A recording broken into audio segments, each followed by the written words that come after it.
전북 상산고 등 자사고의 무더기 재지정 탈락으로 논란이 아주 뜨거운 가운데 자사고 지위를 스스로 포기하는 학교들도 속속 나오고 있습니다.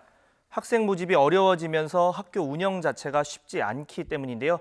취재기자 연결해서 자세한 내용 알아봅니다. 한영구 기자. 네, 보도국 행정부입니다. 예, 이번에 스스로 일반고 전환을 신청한 자사고 먼저 어디인지 전해주시죠. 네, 최근 전북 군산중앙고와 익산 남성고, 대구 경일여고가 관할교육청에 일반고 전환을 신청했습니다. 이들 모두 내년 재지정 평가 대상으로 올해 신입생 모집 정원 미달 사태를 겪은 곳입니다. 군산중앙고는 학령 인구가 감소하는 가운데 지역 경제마저 어려워지면서 학생 모집에 큰 어려움을 겪어오다 일반고 전환을 결정했습니다. 익산 남성고는 학령 인구 감소에 대해 내년 운영 성과 평가에서 자사고로 재지정받기 어려울 것으로 보고 일반고 전환을 택한 것으로 알려졌습니다. 특히 자사고 가운데 모범생인 전주 상산고가 최근 재지정 평가에서 탈락한 것을 보고 전북에 있는 자사고들이 이런 판단을 한 것으로 관측됩니다. 이에 따라 전북 지역에 있는 자사고 3곳이 모두 사라질 운명을 맞고 있습니다. 대구 경일여고도 올해 신입생 입학 경쟁률이 0.34대 1, 280명 모집에 94명이 지원하는 등 학생 모집에 큰 어려움을 겪어왔습니다.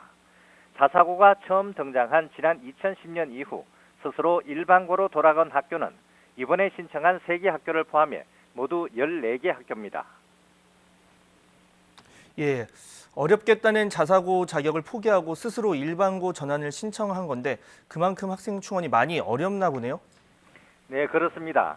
이들 일반고 전환을 신청한 자사고들은 모두 학생 충원에 어려움을 겪어왔습니다. 자사고는 학교 교육과정 운영의 자율성을 비교적 폭넓게 보장받는 대신에 정부 재정 지원을 받지 않습니다. 이 때문에 학생 충원이 제대로 안 되면 학교 운영이 어려워지게 됩니다. 교육 당국도 재정 지원을 내세워 자발적인 전환을 유도하고 있습니다. 교육부는 지난해 지방교육재정 교부금 법령을 고쳐 일반고로 전환하는 자사고 지원액을 3년간 6억 원에서 10억 원으로 증액했습니다. 또 지난해 고교 입시 때부터 자사고도 후기고로 일반고와 같은 시기에 신입생을 뽑게 만든 점도 자사고 입장에서 일반고 전환을 고민하게 하는 요인으로 꼽힙니다. 교육계는 앞으로 자발적으로 일반고 전환에 나서는 자사고가 증가할 것으로 내다보고 있습니다. 지금까지 YTN 한윤규입니다.